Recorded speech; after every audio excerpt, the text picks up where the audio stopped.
Yo, what's good, everybody? It is your boy, Golden Falls, Golden What Ifs, whatever you want to call me.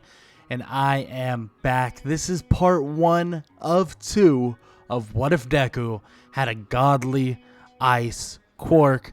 And I want to do something different because I honestly like these more overpowered what ifs. I have a lot more fun with them because I can kind of just do whatever I want, you know, talk about some cool powers that he could possibly use. And I was thinking, you know what? Why not just call it how it is, right? Instead of what if Deku had an ice quirk, which I'm pretty sure I've done in the past, I make it more, well, realistic, or I call it realistic, but, you know, more realistic to what we're actually going to be doing. And that's what if Deku had a godly ice quirk. So if you guys enjoy, please show some love, leave a like, leave a sub, and leave a comment down below. All that good stuff. And yeah, it's really all I got to say. Check the links in the description for the Discord and also the Spotify. And yeah, that's it. And I want to get right into it, so let's get it. Izuku Midoriya's life starts a lot differently, because Izuku Midoriya isn't actually Izuku Midoriya. He would be born into a family, well, where his mother has an ice quirk and his father has a flame/fire quirk. And this would be the Todoroki family.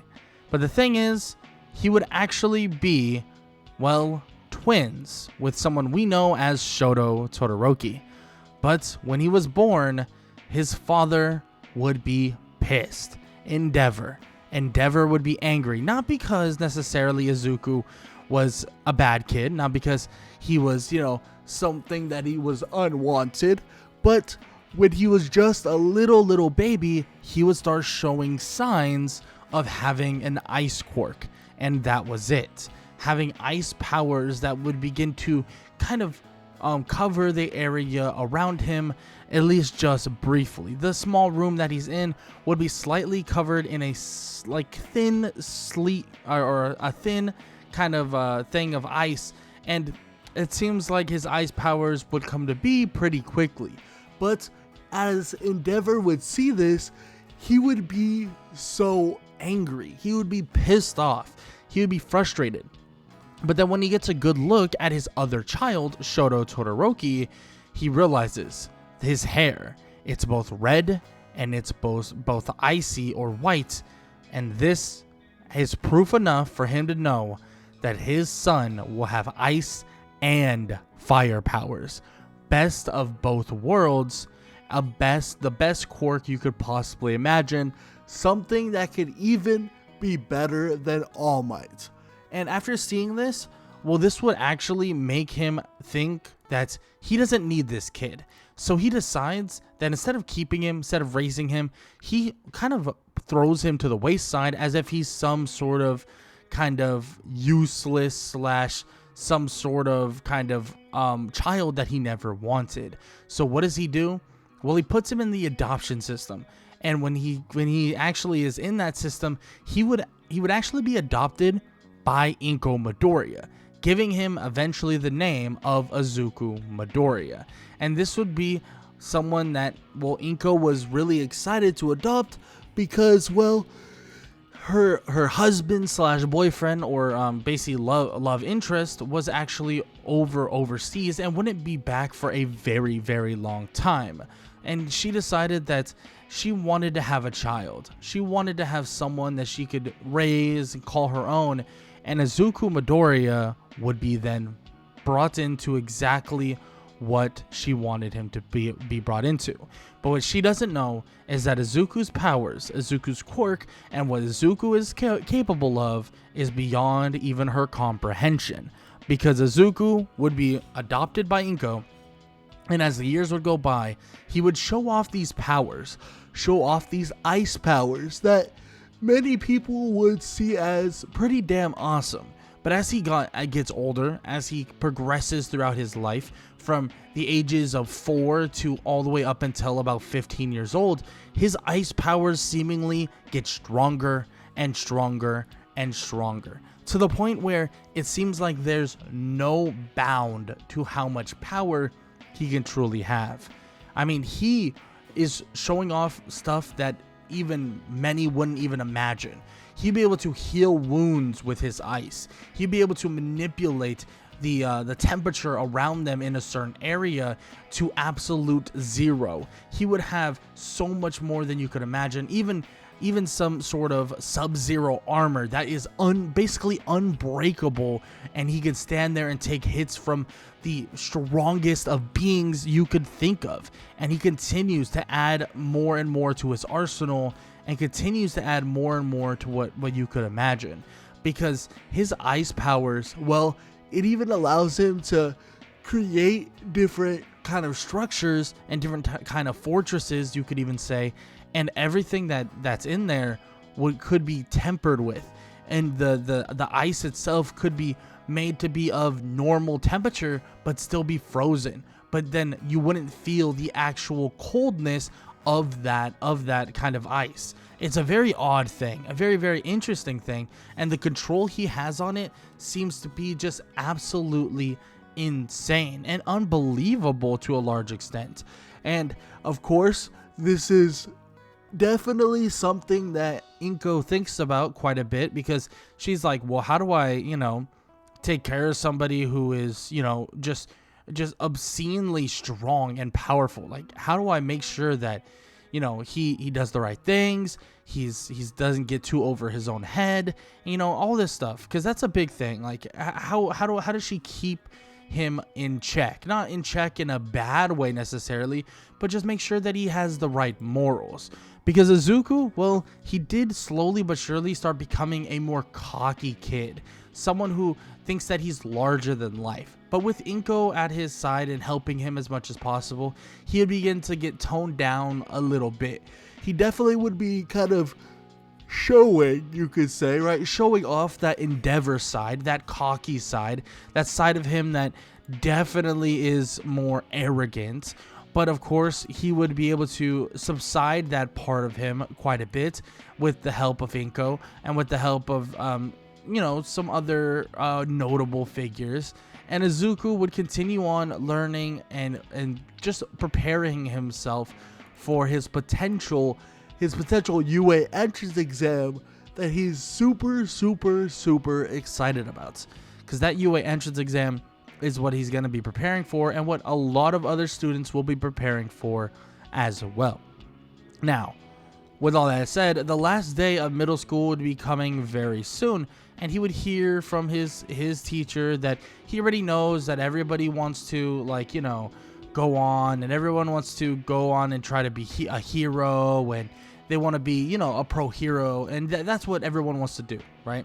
That there's no other kind of thing that most people even want to get into. They want to be a pro hero, and that's the reality of some of these people. That's the reality of a lot of what people are trying to do, and the teacher, of course, of the middle school would know that pretty well. I mean, he would literally say, like, there's no point in actually giving you guys a job type of test where we try to figure out, what you want to do for a living and stuff, because he already knows that they all want to be pro heroes. So there's kind of no point in doing anything like that, in which that is the case. Izuku would listen for a bit, hear him talk, and then eventually would hear Bakugo kind of exclamate to everybody and basically start shouting that, yeah, he's gonna be the best hero, that no one else is gonna be able to touch him, and that he should be the only one even trying for UA because he's the only one with potential. But Izuku tells him that just because he has, powers of explosions and stuff like that, doesn't mean he's the only one that could get into UA high school. And Izuku tells him, I'm going to get into UA high school, and I'm going to show everybody that I'm so much better than you. And this would not go down easy with Bakugo, because Bakugo would be upset that he even said this, and Bakugo would tell him that he's going to absolutely show him that he is nowhere near his power. He is nowhere near his potential. And Izuku says that they can go anytime, anywhere, and he'll lose every single time. And Izuku tells him that he doesn't stand even a sliver of a chance. He doesn't stand a sliver of a freaking chance. And that right there is a scary freaking thing because, well, let's just say this. Bakugo thinks that and knows really that he has a powerful quirk, but the fact that Izuku is that confident, what kind of powers is he truly hiding? What kind of powers and, potential does Izuku truly have?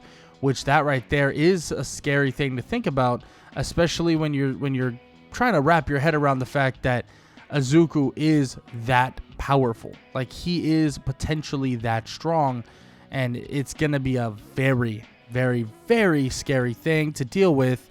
And, well, let's just say when Izuku Midoriya would get his first chance to even really let loose, would really let himself show off his own powers for himself, well, he would let loose and he would face off with the Sludge villain.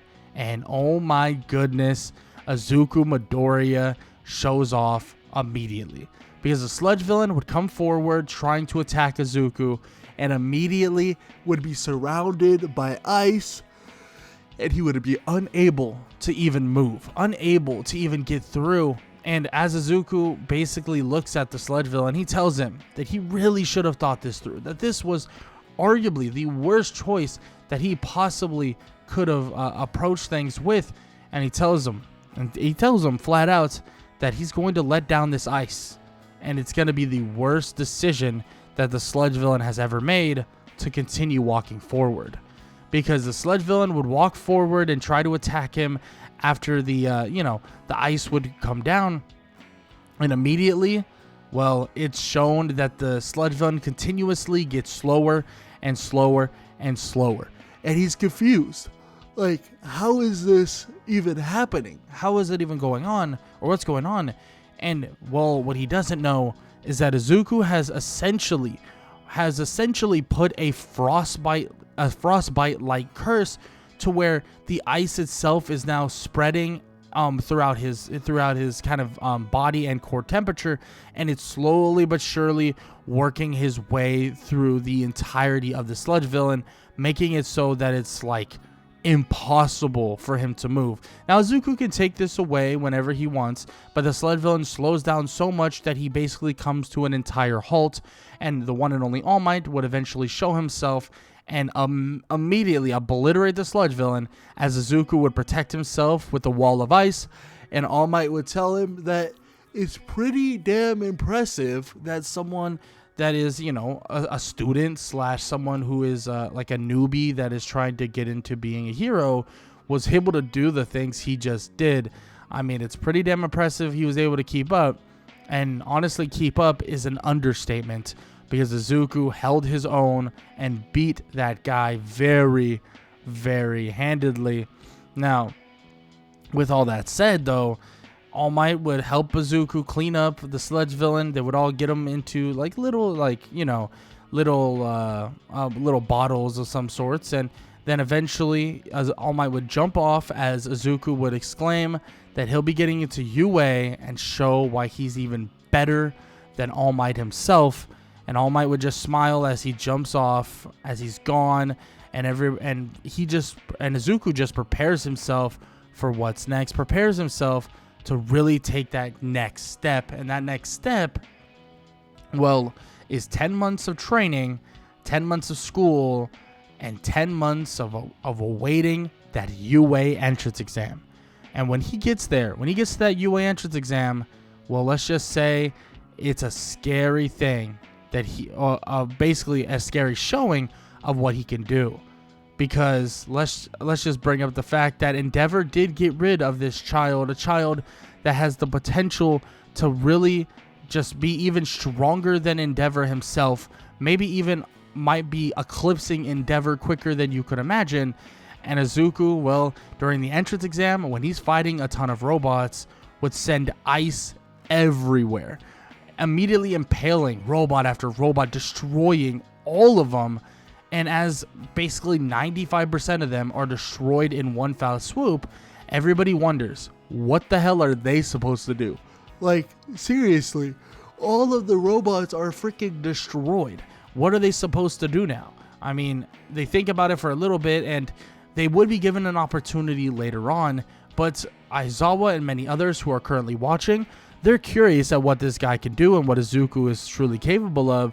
So they send out the 0-point robot, but as they do, it doesn't even matter. Izuku would cover it in ice and would then make it so that ice spikes would come out of the ice that surrounds it, and it would be impaled with a ton of spikes, destroyed from the inside out. And they would just watch this and think that not many heroes out there would be able to do that to the 0-point robot, and not many out there are even close to the power that that kid holds.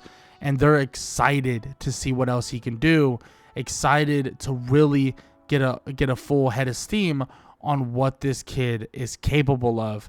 And before you know it, he'd be getting his letter into UA High School, and before you know it, he would be entering that door.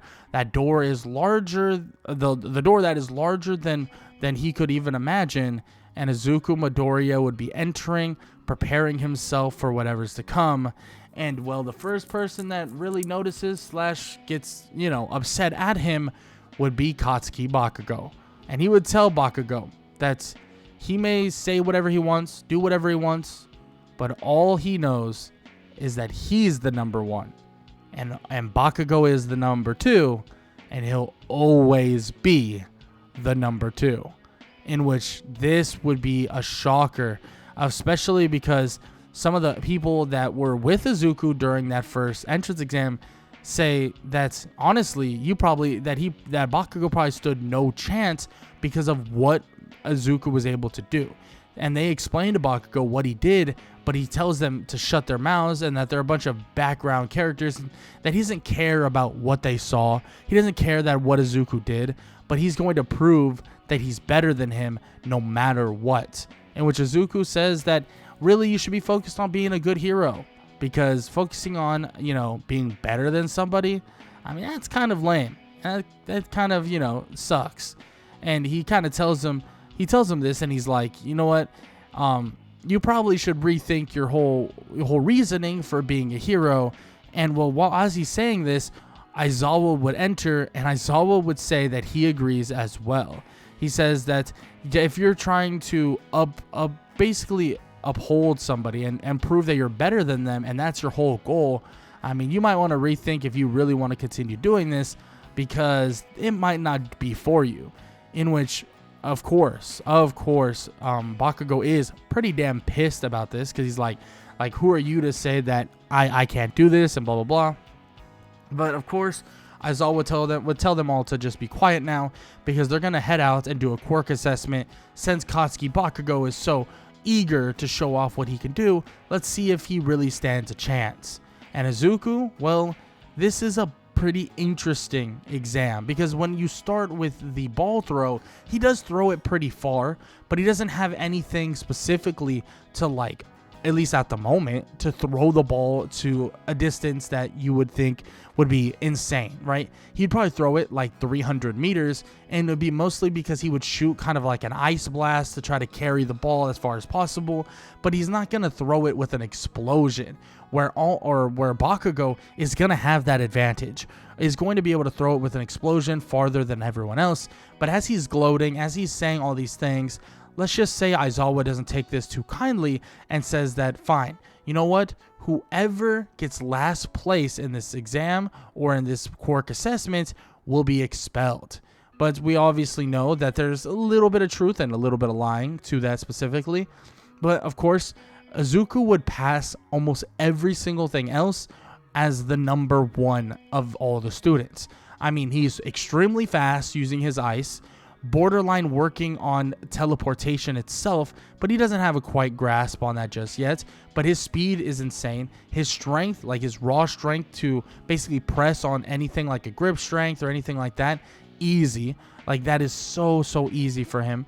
And everything else regarding speed and strength and stuff like that, he shows that he can literally just do as he wishes, and he can do exactly what he wants. And he proves that he's the number one, and he gets the number one as well. And Bakugo, all he's thinking about is the fact that he wants to prove to Izuku that he's still better than him, even though he was outclassed in this specific regard.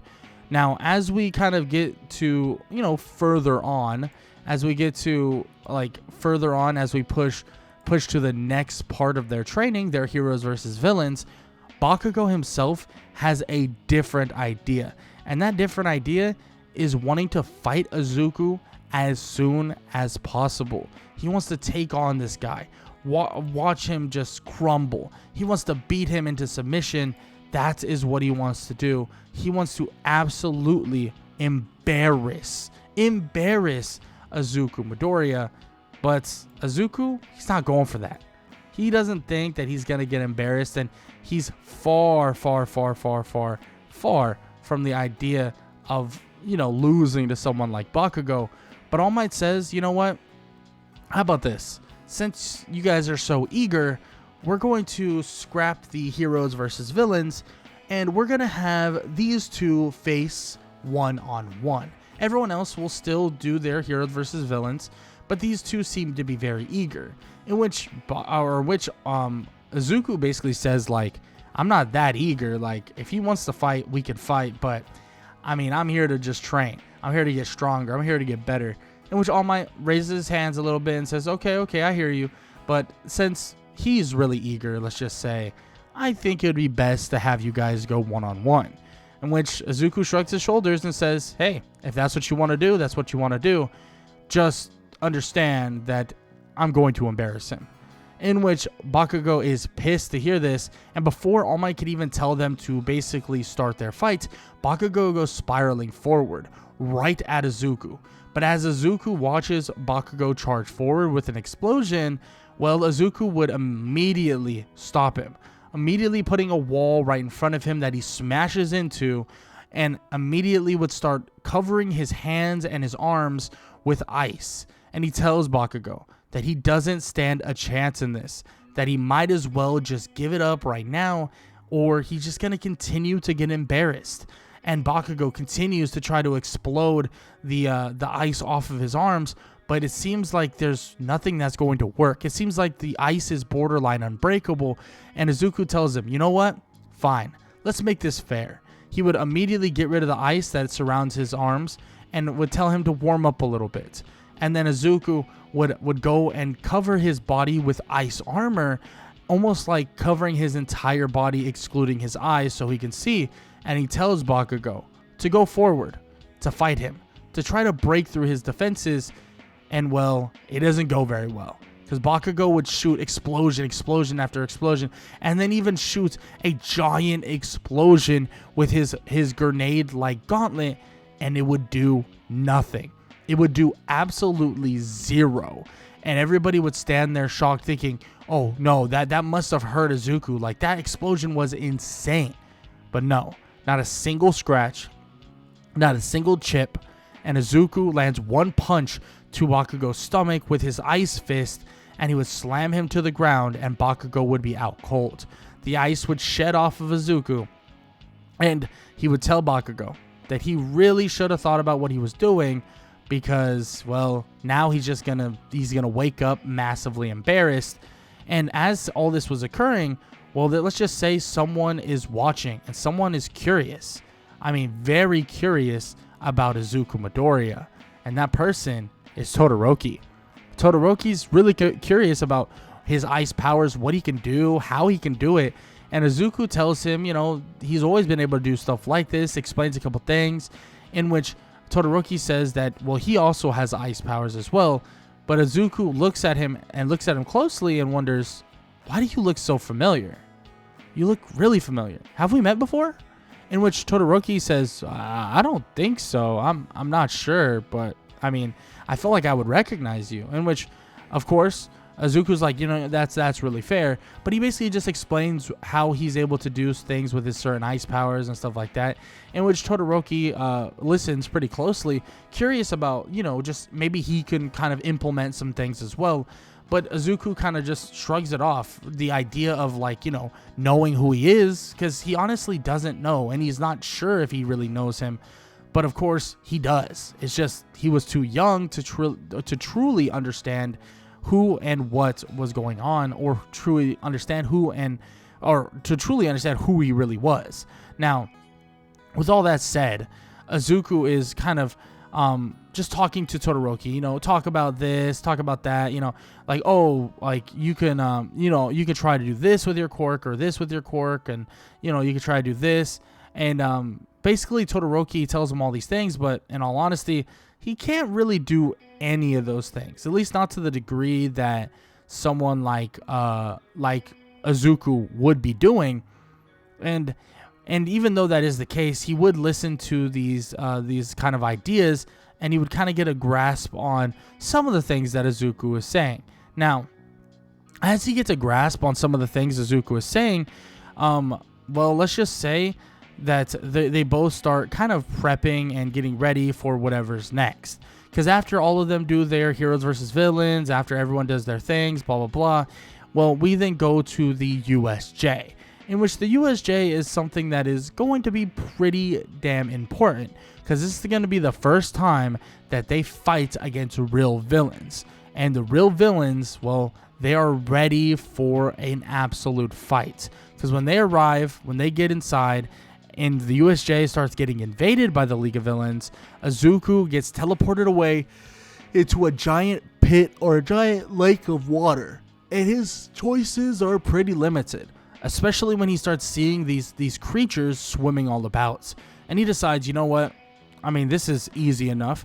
He swims up, and as he's swimming up, he would get grabbed by Asui, in which he would tell Asui to drop him back down and to not worry about it. In which she says, like, are you crazy? Like, they're going to kill you. But he says no. He'll just freeze the entire lake, in which Asui shrugs her shoulders and does just that. Throws him back in there, as that's exactly what he does. Freezes the entire lake, trapping all the villains inside, or at least all the water villains inside there, and they would just walk across the ice with the help of Izuku, and they would head off to basically help Aizawa and or get everyone to safety.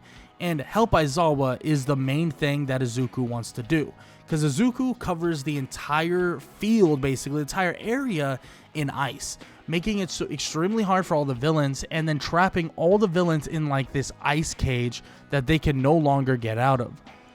As he does this, though, Izuku has a choice to be made. What's the approach here? How should he approach handling these League of Villains, Shigaraki, Kurogiri, and all of them? And there's very limited things that he can do, but Izuku knows that he has quite a few questionable ideas that he could definitely get into. For starters, he immediately starts helping Aizawa try to capture Shigaraki. But as he tries to do this with his ice, they would be attacked by the Nomu. So he would immediately, he would adapt his Sub-Zero armor, and he would begin to take blows from the Nomu, hit after hit, but it seems like they're doing nothing. The Nomu would begin unleashing a ton of punches, and Aizawa would ask Izuku, are you okay? Like, is everything fine? Like, are you doing fine? In which Izuku would tell him, yeah, he's doing just fine, to trust him on this one. In which Aizawa shrugs his shoulders and says it's not like they have much of a choice right now. And Izuku, well, he would take a barrage of punches from the Nomu, leading to him, his armor, his ice armor, being slightly chipped. And Izuku smirks. Wow, something unbreakable, I thought, now is breakable. Interesting. But as he turns toward the Nomu, he would land two fists on the stomach of the Nomu, landing a punch that sends the Nomu basically out of the entirety of the USJ. Izuku says that it seems that the Nomu wasn't ready for all of his attacks to be accumulated and sent right back at him, and it seems like, well, Shigaraki is in a bad spot as well, because with the Nomu handled and basically all the other villains done as well, it seems like Shigaraki doesn't have much of a chance to escape, especially when every portal that continues to show up gets blocked off by a sheet of ice and he's unable to enter any of them. And this is a pretty scary thing for Shigaraki, because he's believing very quickly that this was a bad choice, and that maybe he was even sent here on purpose by All For One, but he doesn't believe that fully. It's just All For One seems to have miscalculated by just a little bit, not knowing that someone, just a kid, would have the powers of an ice god himself. and he would be able to surround Shigaraki and Kurogiri, giving both of them the frostbite curse, unable to really move and unable to really utilize their quirks. And they would then await for backup and await for people to arrive as other heroes would come, and they would capture the villains and send them packing back to prison. As all of them are put in prison, Izuku would be told that he did one hell of a job that many other pro heroes wouldn't have been able to do. And Izuku basically tells them that he's just here to help out where he can. He's just here to do what he can, but at the same time, he knows what he's capable of, and he knows that it is pretty damn impressive what he can truly do. But as he kind of talks about this, as he basically talks about the fact that he's just that dude, and he's absolutely him, Izuku would then kind of go on with talking about what they should do next. Like what's the next course of action for them with this whole thing being calmed down and now potentially brought to an end, because that is a good thing to question, a good thing to really think about. Because what do they do next? In which Aizawa says they're going to take a little bit of time off, but what they're going to do next is prepare for the UA Sports Festival, and that right there is what they really need to be ready for, because this would be their first showing of what every last one of them could truly do. And well, Izuku Midoriya is going to show off exactly what he can do, because he's going to show off his speed, his agility, his presence alone, and he's going to show everybody the level that he's truly at, and the level that many others aren't even going to touch. And well, there's someone else that is going to be watching, someone else that is going to be shocked, and someone else that won't be able to believe their own eyes when they see it, and that is Endeavor. Endeavor is going to be in complete shock and in complete awe when he realizes who this kid is and where he came from, because he starts showing off immediately when he talks to everybody in the area, everybody in the UA or the UA Sports Festival, when he talks to everybody there. And well, let's just say Endeavor's listening, and he wonders why this kid seems so familiar. He wonders why the look of him looks so familiar, and he wonders why everything about him seems so familiar, because this is his own son, a son that he casted away, a son that he thought wasn't strong enough, and a son that he thought was going to be weak, and a son that wouldn't have been prepared and would never be prepared to truly become the next up-and-coming hero to dethrone All Might. But he wouldn't imagine in his years of living, in his entire time of being a hero, he couldn't imagine that he would be watching the son that he thought was useless and he thought was basically going to be given away and just sent off into wherever he was going to go, would eventually show up here and show up to be one of the strongest students that UA has ever seen. Because when they see him do the obstacle course race, immediately just absolutely just destroying it, just going at insane speeds, gliding on his ice, and as he would surpass everybody, and even Todoroki could not keep up, as Bakugo and Todoroki would get second and third place respectively. Well, let's just say they were not prepared for anything he could do. And when Izuku Midoriya shows his ice powers that he's capable of using, especially in the cavalry battle, well, let's just say even Endeavor is at a loss for words, because he watches him surround an area in ice and completely protect Tokiyami, Meihatsume, Ochaku Uraka, and himself, getting an easy win in the cavalry battle. leading them to the one-on-ones. And Izuku, after defeating Hitoshi Shinso, would go head-to-head with Todoroki, his brother he knew nothing about. Izuku would go head-to-head with him, and he would be told before it even started, he would be walked up to by Endeavor and told to get him to use his fire. Because if he does, well, he wouldn't even stand a chance, not even close. And that he'll prove that he's a failure. And Izuku's like, what are you even talking about, man? Prove that I will prove that I'm a failure? Like, I don't get what your issue with me is, man. But, like, leave me alone. Like, I'm going to do whatever I got to do to win. In which he walks away, and Endeavor realizes, like, the kid has no clue who he is. Or he does know who he is, but he has no clue that he's obviously, the father of him. And he has no idea anything that's happening. And, well, it's probably best to keep it that way. I mean, at the end of the day, there's really no point in telling him, at least not at this point. And, yeah, I mean, let's just continue on with what we're going to do.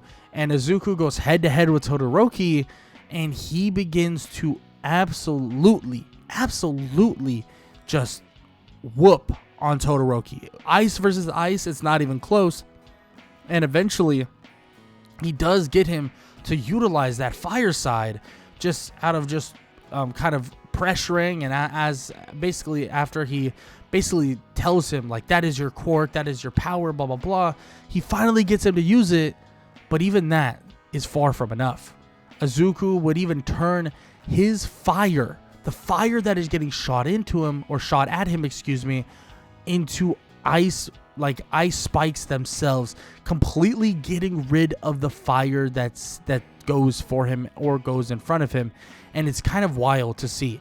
He's turning fire itself into basically ice.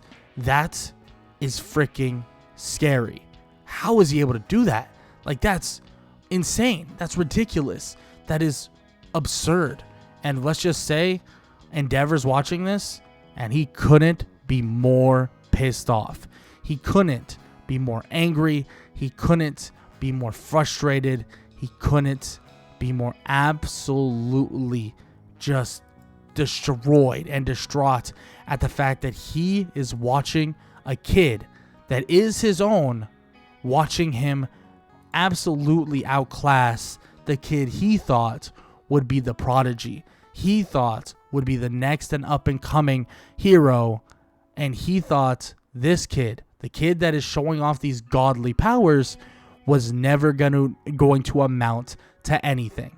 But Izuku, after beating Todoroki, after beating Tenya Ida in a very convincing fashion, and then absolutely whooping on Bakugo the same way he whooped on him just a couple weeks prior, well, after doing all of that, he would stand tall on his own podium, creating a podium out of ice and a seat out of ice and even a crown out of ice. And he would laugh it off, putting the crown on, and he would tell everybody that it was one hell of a ride. And it was great. It was enjoyable. It was fun. But at the end of the day, there was only one way this was going to end, and that's with Izuku Midoriya sitting on his ice throne, in which everybody would cheer and they would think, this kid is awesome. Like, that is freaking cool. Like, this guy just created a throne out of ice. He just beat everybody with ice powers that no one has ever seen before. Like, this is absurd. Like, what else could he have in his arsenal?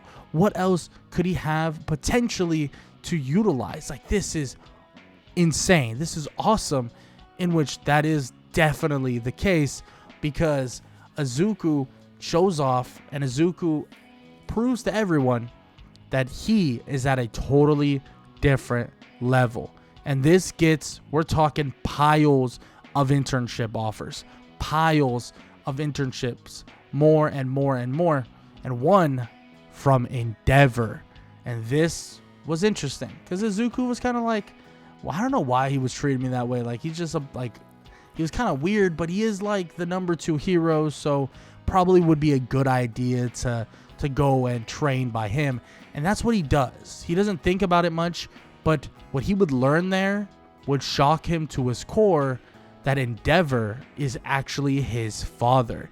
And Endeavor would tell him this, tell him these weird and unorthodox lies, but Todoroki, or Shoto Todoroki, excuse me, would tell him that whatever his father is saying, that's untruthful. Like, that he's lying. That the story that he's heard from his mother way back in the day was that we had another kid or another brother that was sent through the adoption system. So, aka, Endeavor was making up some BS, and now Izuku knows that he is his father, but he knows that he's like just a terrible person. But you could kind of guess that anyways, just the way he was acting. And Izuku now knows everything, right? He knows that this guy is terrible, this guy is a horrible person, blah, blah, blah. And he tells him, look, you're going to train us, you're not going to train us, whatever. Get on with whatever you're going to do. There's no point of sitting here doing nothing. In which eventually Endeavor does train them a little bit, but the day they have to go to Hosu City, they would be going to basically look to try and, I want to say get into trouble, but try and basically learn from the overpopulated villain side of that city. And they would learn quickly that, well, let's just say they're going to be dealing with a very scary villain in the Hero Killer.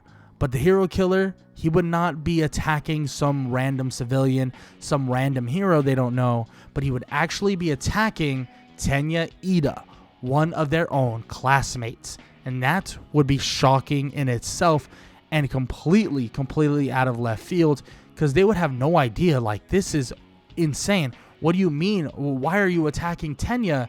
But of course, it would be because of what Tenya decided to try to do, trying to kill the Hero Killer himself after what happened to his brother. Now, with all that said, Izuku and Todoroki, with both their ice powers and Todoroki's fire, it would make for a pretty damn hard thing for the Hero Killer to deal with. And then especially when Izuku decides to go hand to hand with his Sub-Zero armor, unable to cut through the armor at all, Izuku would be beating on the Hero Killer and would knock him out entirely and would get him covered in ice. And, well, let's just say the heroes, they weren't too happy that Izuku and them did this on their own, but they're happy to get the Hero Killer off the streets. And Todoroki and also Izuku would tell Tenya that he needs to get his shit together, because that's right there, what he just did was just asking to basically die. And nobody wants to see him pass on to the next life. Nobody wants to see him croak over and die. They want to see him continue on, be better, be stronger, and continue on being, a great hero, or possibly push himself to be a great hero. He doesn't want to, they don't ever want to see him, be an idiot like this again and somehow get himself killed. Now, with all that said, though, Izuku and Todoroki head off back to UA after the internships are cut short because of this entire debacle. And this would lead them to preparing for the UA final exams. And Izuku would be pretty confident about those exams, pretty confident about anything that is to come within these exams. Now, for starters, he would work with and also do things involving basically preparing for those exams, or the written portion of those exams, but he would also be preparing for something else, a practical exam, but a practical exam that he would have no clue would actually be against All Might himself. Now, this would be shocking. All Might, are you serious?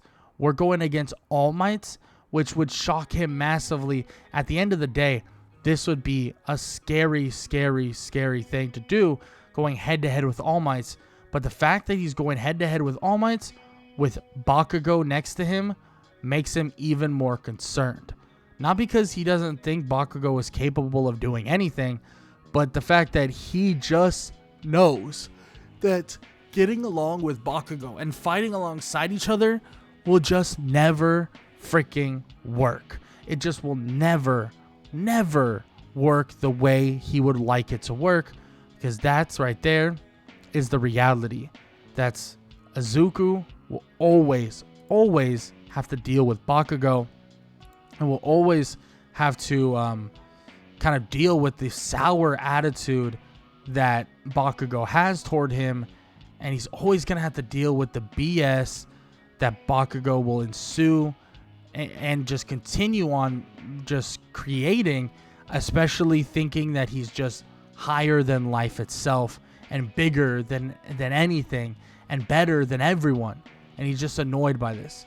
So as they stand by the gates side by side, and as he looks at Bakugo and shakes his head, Bakugo would look back and he would tell him to just stay out of his way and that he'll beat All Might by himself and he doesn't need his stupid ass tricks, in which he would fly off with explosions toward All Might, and Izuku would just be looking at him as he's flying off, knowing that that's not going to end very well. But for now, that's where we're going to end off part 1 of 2 of What If Deku had godly ice, or had a godly ice quirk, or godly ice powers. If you guys enjoyed, please show some love, leave a like, leave a sub, and leave a comment down below. All that good stuff. I hope you guys enjoyed the video. And yeah, that's really all I gotta say. If you guys enjoyed this video, then make sure to show some love, leave a like, leave a sub, and leave a comment down below. All that good stuff. And yeah, that's it. I hope you guys enjoyed the video, and I hope all y'all have an amazing day. Later.